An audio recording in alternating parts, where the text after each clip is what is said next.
রামনবমীতে disturb করার জন্য বহু জায়গায় রাজ্য সরকার সমাজ বিরোধীদের নামিয়েছে, ভয় দেখানোর চেষ্টা করেছিল। কিন্তু উল্টো হলো, হিন্দু সমাজ রাস্তায় নেমেছে হাতিয়ার নিয়ে তার প্রতিকার করার জন্য। এখন শিক্ষা বিভাগে যে দুর্নীতি হয়েছে সেই পাপকে চাপা দেওয়ার জন্য উগ্রপন্থীদেরকে রাস্তায় নামিয়েছে মমতা বন্দ্যোপাধ্যায়। 600 কোটি টাকার সম্পত্তি নষ্ট হয়েছে মুর্শিদাবাদে। পুলিশ সরে গেছে, রাজ্য সরকার চুপ করে গেছে। বিএসএফ দুদিন ধরে নিয়ন্ত্রণ করছে, চারদিকে আগুন জ্বলছে মালদা মুর্শিদাবাদে। কোর্টে যেতে হয়েছে আধা সেনার জন্য। মুর্শিদাবাদ গত এক সপ্তাহ ধরে উত্তপ্ত, সেখানে কেন্দ্রীয় বাহিনী মোতায়েনের জন্য গতকাল হাইকোর্টে যেতে হলো। অবশেষে স্পেশাল বেঞ্চ, ডিভিশন বেঞ্চ, সেটা ওপেন করে হাইকোর্ট অবশেষে কেন্দ্রীয় বাহিনীর যে অনুমতি সেই অনুমতি দিল। দেখুন, রামনবমীকে ডিস্টার্ব করার জন্য রাজ্য সরকার বহু জায়গায় সমাজ বিরোধীদের নামিয়ে দিয়েছে, মৌলবাদীদের ঝামেলা করে ভয় দেখানোর চেষ্টা করেছিল, কিন্তু উল্টো হলো। হিন্দু সমাজ রাস্তায় নেমেছে হাতিয়ার নিয়ে তার প্রতিকার করার জন্য। এখন শিক্ষা বিভাগে যে দুর্নীতি হয়েছে সেই পাপকে চাপা দেওয়ার জন্য মমতা ব্যানার্জি আবার সেই উগ্রপন্থীদেরকে, জঙ্গিদেরকে নামিয়েছেন রাস্তায়। দুদিন ধরে, কাল আর পরশু, মুর্শিদাবাদ জেলাতে যে তাণ্ডব হয়েছে, যে হিন্দুদের দোকানপাট লুট, বাড়িঘর ভাঙা, মন্দির ভাঙা, হাজার 600 কোটি টাকা সম্পত্তি নষ্ট করেছেন, এটা চলার পরেও রাজ্য সরকার চুপ করেছিল। পুলিশ সরে গেছে, কেউ নাই। দুদিন ধরে বিএসএফই সব নিয়ন্ত্রণ করছে। আমি নিজে ছিলাম মালদায়, মুর্শিদাবাদে, দেখেছি চোখের সামনে। পরশুদিন গণ্ডগোলের পরে রাত্রে যখন আসছি, চারদিকে আগুন জ্বলছে, গাড়ি পুড়ে গেছে, রাস্তায় পড়ে আছে। সে ভয়ঙ্কর দৃশ্য রাতেবেলা। তো এই যে দৃশ্য, তারপরে কোর্টে যেতে হয়েছে আধা সেনা নামাবার জন্য। তো মমতা ব্যানার্জি চাইছেন না এখানে হিন্দুরা থাকুক, তার রাজনৈতিক স্বার্থে হিন্দু সমাজকে উনি শেষ করে দিতে চাইছেন।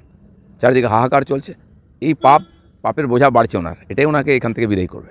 একদিকে যখন মুর্শিদাবাদে হিংসার আগুন জ্বলছে, অন্যদিকে ডিজি নিজে প্রেস কনফারেন্স করে বলছেন শুধুমাত্র গুজব। ডিজি আমাদেরকে গল্প শোনাচ্ছিলেন কালকে, লজ্জা করে না? অবশ্য করতেই হবে, ওনাকেই বাঁচিয়েছেন জেল যাওয়া থেকে মমতা ব্যানার্জি, তো তুমি তামাজারি করবেনি। কিন্তু মিথ্যাচারের একটা সীমা থাকা উচিত। কম্পিটিশান চলছে, কে কত মিথ্যা বলতে পারে। কিছু হয়নি, কোথাও নাই। বাড়িতে ঢুকে হিন্দু পরিবারের বাবা আর ছেলেকে খুন করা হলো, তারা মূর্তি বানাতো ওখানে। উগ্রপন্থীরা দাপিয়ে বেড়াচ্ছে, নিজেরা গুলি চালাচ্ছে, নিজেদেরকে লাগছে, বিএসএফকে গুলি মেরেছে, বিএসএফের গাড়ি জ্বালিয়েছে, পুলিশ তো আগে হাওয়া হয়ে গেছে। যে অকর্মণ্য ডিজি, যার কোনো ক্ষমতাই নেই, যার পুলিশকে খুঁজে পাওয়া যাচ্ছে না, মানুষ হাহাকার করছে, পাড়া পাড়া থেকে ফোন আসছে, কোথাও পুলিশ নাই, আর এই জঙ্গিরা দাপিয়ে বেড়াচ্ছে সব জায়গায়। এই ধরনের পরিবেশ পশ্চিমবাংলায়, এ তো ভয়ঙ্কর অবস্থা। যত ইলেকশন আসবে আরও বাড়বে এটা, কারণ ওনারা চান এইভাবে জঙ্গিদের ভোট পেয়ে জিততে। বাংলাদেশ থেকে লোকেরা এসে উৎপাত করছে, কোনো রোকটোক নেই। আপনি বলছেন মমতা বন্দ্যোপাধ্যায় ভোট রাজনীতি করছে, কিন্তু মমতা বন্দ্যোপাধ্যায়, অভিষেক বন্দ্যোপাধ্যায় দুজনেই গতকাল বলেছেন বাংলার সংস্কৃতি এটা নয়, শান্তির বার্তা দিচ্ছেন। তাহলে সত্যি কি বাংলার সংস্কৃতি কখন মনে পড়ে ওনাদের? সিএ হলো, 3 দিন ধরে আগুন জ্বলেছিল, তখন কি সংস্কৃতি ছিল? নূপুর শর্মা কি বললেন দিল্লিতে, এখানে 3 দিন ধরে আগুন জ্বললো, আর হিন্দুদের উপরে অত্যাচার হচ্ছে। এই সংস্কৃতি কে এনেছে? টিএমসি এনেছে, মমতা ব্যানার্জি, অভিষেক ব্যানার্জি নিয়ে এসছেন। সে অভিষেক ব্যানার্জি ডায়লগ মনে আছে, আমরা নবান্ন অভিযান করেছিলাম বলেছিল কপালে গুলি মারতে হবে। এখন কি পেছনে গুলি মারবেন? যারা উগ্রপন্থীরা দম তো নেই সামনে মারার, পেছনে গুলি মারুন, সে দম নেই। কোথায় পুলিশ, কোথায় বন্দুক? কাকে বোকা বানান আপনারা? কলকাতা থেকে ভালো ভালো কথা বলা হচ্ছে, আর লোক হাহাকার করছে।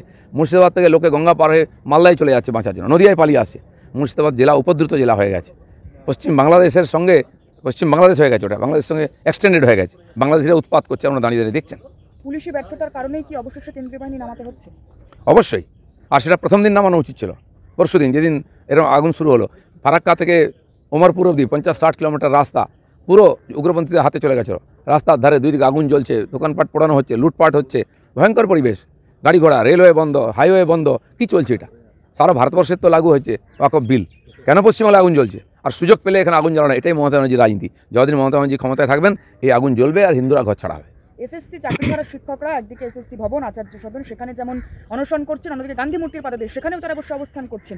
কবে মিটবে এই সমস্যা? অবস্থান তো বেড়েই চলেছে। 5 বছর ধরে বিভিন্ন স্তরের শিক্ষকরা ধর্ণা দিচ্ছেন কলকাতায় বিভিন্ন জায়গায়, মাঝে মধ্যে বন্ধ রাখেন, নবান্ন ঘেরাও করেন।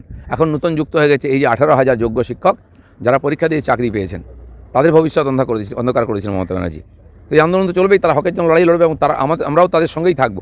কারণ এই ধরনের অনাচার, এই ধরনের লুটপাট, 8,000 লোককে ঢুকিয়ে দিয়ে বেআইনিভাবে 800 কোটি টাকা খেয়ে নিয়েছে টিএমসির লোকেরা, তা তো জবাব দিতে হবে। আমরা আরজিকর আন্দোলনের সময় দেখেছিলাম ডাক্তারদের মধ্যে ভাগাভাগি হয়ে গিয়েছিল একটা সময় পরে, দলাদলি। কিন্তু এই এসএসসি চাকরিহারা শিক্ষকদের মধ্যে এখনই দেখা যাচ্ছে দুটো ভাগ। কেউ বা বলছেন নকশালপন্থী, কেউ বলছেন তারা তৃণমূলের তরফ থেকে এসেছেন। এই দলাদলি কেন? এইভাবে কি চাকরি ফেরত পাবেন তারা? টিএমসির লোক, সিপিএমের লোকেরা মমতা ব্যানার্জিকে বাঁচাবার জন্য ঢাল হয়ে দাঁড়িয়ে যায়। আরজিকরের আন্দোলনটা অরাজনৈতিক নাম দিয়ে তাদের নেতারা সামনে দাঁড়িয়ে আন্দোলনটাকে মাঝপথে মেরে ফেললো, যাতে দোষীরা সাজা না পায়, এক্সপোজ না হয়, মমতা ব্যানার্জি যেন গদি ঠিক থাকে। তারা অপেক্ষা করছে সেই, আর এর মতো শাঁকচুন্নির মতো কবে ছেলে মরবে আর খাবে, বিজেপি না ঢুকে পড়ে। আবার এখানকার এই যে শিক্ষকদের আন্দোলন সেটাকেও ডাইভার্ট করার চেষ্টা করছে মমতা ব্যানার্জিকে সেফগার্ড করার জন্য। আমি টিচারদের আহ্বান করছি, আমরা আপনাদের মধ্যে ভেদাভেদ করতে চাই না, লড়াইটা আপনাদের, আপনারা একসঙ্গে লড়ুন, আপনাদের ভবিষ্যতের লড়াই, আপনাদের জীবনের লড়াই, বিজেপি সঙ্গে থাকবে। এই ধান্দাবাজ আন্দোলনজীবীদেরকে যদি সুযোগ দিয়েছেন তারা ঘেঁটে দেবে, আপনারা পথের লোক পথেই থাকবে। আজ আপনাদের আমরা আমাদের মতো এই আন্দোলনের এর বিরুদ্ধে আন্দোলন করছি, অন্যায়ের প্রতিবাদ করছি, দুর্নীতির প্রতিবাদ করছি, কিন্তু শিক্ষকদের লড়াই তাদের জীবনের বাঁচার লড়াই। আমরা এই মহা র্যালি করেছি, বিজেপি পুরোপুরি এর অন্যায়ের বিরুদ্ধে লড়ছে, সেটা লোকের সঙ্গে থাকার জন্য। আপনারা আজকে র্যালি করে এসপ্ল্যানেড পর্যন্ত পৌঁছবেন, কিন্তু তারই অনতি দূরে গান্ধী মূর্তি, সেখানে কি যাবেন দেখা করতে? আগেও গেছেন, আগেও যাব। কিছু লোক সেখানে দালালরা বসে আছে। আমাদের জাস্টিস গাঙ্গুলি, যিনি এই লড়াই কোর্টেও লড়েছেন, এখনও লড়ছেন, তাকে গো ব্যাক বলা হচ্ছে। আর যারা বলছে অরাজনৈতিক আন্দোলন, আমরা দেখেছি আরজি করের সময় মোহাম্মদ সেলিম থেকে কংগ্রেসের প্রেসিডেন্ট সবাই হেঁটেছিলেন। তারা কি রাজনীতি বোঝেন না, না করেন না? এই যে বিভেদ, মমতা ব্যানার্জিকে বাঁচাবার জন্য এই চালাকিগুলো করা হচ্ছে, এর থেকে যেন মাস্টাররা সাবধান থাকেন।